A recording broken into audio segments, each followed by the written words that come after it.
लेकिन athletic body हम लोगों का रहा है शुरू से, लेकिन मेरा पैर का दोनों लिगामेंट टूट गया था क्रिकेट खेलते हुए, इसलिए हम आगे क्रिकेट नहीं खेल पाए। लेकिन अब तो हम नेता बन गए, तो नेता का तो ये सिग्नेचर है ना। लेकिन फिर भी हम लोगों को कम से कम व्यायाम करने की जरूरत है। हेलो दोस्तों, मैं रियान आलम और आप देख रहे हैं RBN live news. RBN live news में आपका स्वागत है। आज तारीख हो चुका है 3 जनवरी 2023 और आज की टॉप न्यूज़ में आपका स्वागत है। अगर मेरा चैनल को सब्सक्राइब नहीं किए तो सब्सक्राइब कर लें। खबरों की ओर बढ़ने से पहले एक नज़र सुर्खियों पर। रील बना रहे 2 दोस्त ट्रेन की चपेट में आ गए, तीसरे दोस्त पुल से कूदकर बचाई जान। बिहार के खगड़िया में रेलवे ब्रिज पर हुआ हादसा, मौके पर दोनों दोस्त की हुई मौत। कार ने लड़की को 12 किमी तक घसीटा, हुआ मौत। आप विधायक का दावा, आरोपी भाजपा कार्यकर्ता थे। कोर्ट ने 3 दिन की पुलिस रिमांड पर भेजा जेल। 21वीं सदी का सबसे बुरा साल हो सकता है 2023। चलते फिरते मौतें बढ़ेंगी, मंदी से नौकरियां छिनेंगी, सुपर बाग का भी खतरा। बेतिया में बच्ची के गले में अटका मीट का टुकड़ा, 3 साल की मासूम के मुंह से आया खून, अस्पताल में तोड़ी दम। कोहरे ने रोकी बिहार की रफ्तार, ट्रेन फ्लाइट में देरी। पटना, मुजफ्फरपुर, औरंगाबाद, नालंदा समेत कई जिले में स्कूल 7 जनवरी तक बंद करने का आदेश जारी किया। अररिया में हादसा, होमगार्ड जवान की हालत गंभीर, तेज रफ्तार बाइक ने मारी टक्कर, पैदल चल रहे जवान को मारी टक्कर, जवान को हायर सेंटर रेफर किया गया। जदयू के सुधाकर सिन्हा पर कार्रवाई की मांग, कुशवाहा बोले नीतीश के खिलाफ बयान देना पूर्व मंत्री को महंगा पड़ेगा। रांची से हावड़ा दौड़ेगी वंदे भारत ट्रेन, 419 किमी की दूरी 4 घंटे 55 मिनट में की जाएगी पूरी। ट्रेन में कई तरह की आधुनिक सुविधाएं से लेस। समेत शिखर को लेकर अब झारखंड में आंदोलन तेज करेगी जैन समाज, सड़क पर मौन जुलूस निकालने की तैयारी में जुटी। पूर्णिया सड़क हादसे में मां बेटे की मौत, एक ही परिवार के 3 लोग जख्मी, तेज रफ्तार स्कॉर्पियो ने रौंदा। मृतक की पहचान भवन चक्का गांव के रहने वाले संजय मुर्मू की पत्नी फूल देवी और संजय मुर्मू के बेटे सवत्री मुर्मू के रूप में किया गया है। अब खबरों की ओर बढ़ते हैं विस्तार से।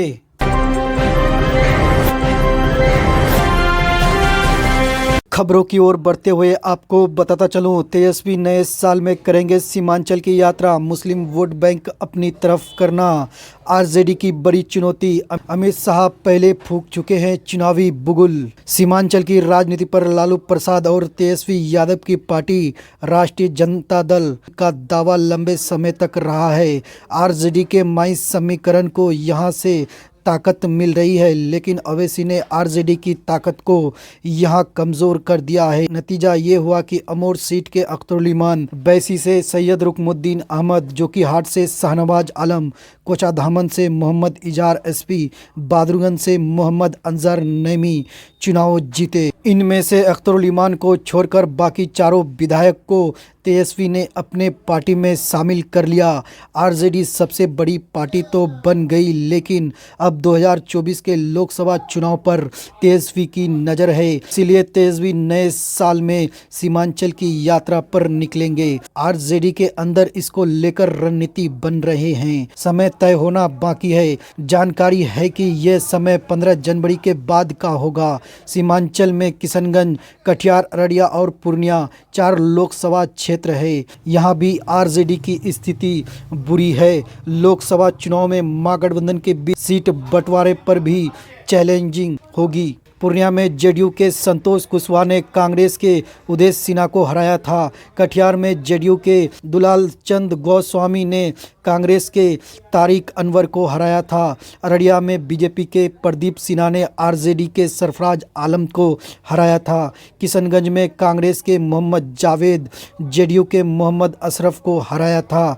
अब बिहार की राजनीति बदली हुई है। कांग्रेस, आरजेडी और जेडीयू एक साथ है, दूसरी तरफ बीजेपी है। इसीलिए 2024 के लोकसभा चुनाव में महागठबंधन की पार्टियों के बीच सीटों का बंटवारा भी चैलेंजिंग कम है। साथ ही एकजुट होकर बीजेपी से निपटना भी होगा। 2019 के लोकसभा चुनाव के समय में कांग्रेस आरजेडी और रालोसपा का गठबंधन था। इसी के साथ भाजपा जदयू और रामविलास पासवान की पार्टी लोजपा दूसरी तरफ थी। सीमांचल को लेकर बीजेपी और आरजेडी का अगला आरोप, आरजेडी को बीजेपी से भी सीमांचल में खतरा है। देश के गृह मंत्री अमित शाह बीते साल 2023 सितंबर को पूर्णिया और 24 सितंबर को किशनगंज में जनसभा को संबोधित कर 2024 लोकसभा चुनाव का बिगुल फूंक चुके हैं। एक तरफ जहां बीजेपी मानती है कि नीतीश कुमार की पार्टी जदयू, लालू तेजस्वी की पार्टी आरजेडी और कांग्रेस मुस्लिम तुष्टीकरण कर देश को खतरे में डाल रही है, दूसरी तरफ आरजेडी बीजेपी पर सांप्रदायिक उन्माद फैलाने का भी आरोप लग रही है। कुडनी उपचुनाव में बीजेपी की जीत सहित नगर निगम के चुनाव, खासकर पटना महानगर में मेयर और डिप्टी मेयर के पद पर बीजेपी समर्थित उम्मीदवार की जीत से बीजेपी के हौसले बुलंद है। बीजेपी सीमांचल में बड़ी संख्या में घुसपैठ बात भी सामने ला रही है और इसे देश की सुरक्षा पर खतरा भी बताती रहती है। सीमांचल में कहां कितने वोट, सीमांचल के लोकसभा क्षेत्र पर नजर डाले तो किशनगंज लोकसभा में 67% मुस्लिम वोट हैं। इसके बाद कटिहार में 38%, अररिया में 32%, पूर्णिया में 30% वोटर हैं। बिहार में मुस्लिम वोटर 16% के आसपास है।